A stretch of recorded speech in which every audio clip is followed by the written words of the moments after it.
আল্লাহু আকবার। আউযু বিল্লাহি মিনাশ শাইতানির রাজিম। এর অর্থ হচ্ছে, আয় আল্লাহ, বিতাড়িত মরদুদ শয়তানের ওয়াসওয়াসা থেকে তোমার কাছে পানাহ চাই। অর্থাৎ, আয় আল্লাহ, তুমি আমাকে শয়তান থেকে বাঁচাও। এর থেকে শ্রেষ্ঠ ভালো দোয়া আর কি হতে পারে যে আমরা শয়তানের ওয়াসওয়াসা থেকে মহান মাবুদের দরবারে পানাহ চাইব।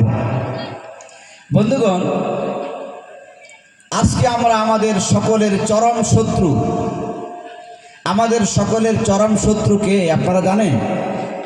একটু সকলে বুদ্ধি শুদ্ধি করে বলেন তো দেখি, আমাদের সকলের চরম শত্রুর নাম কি?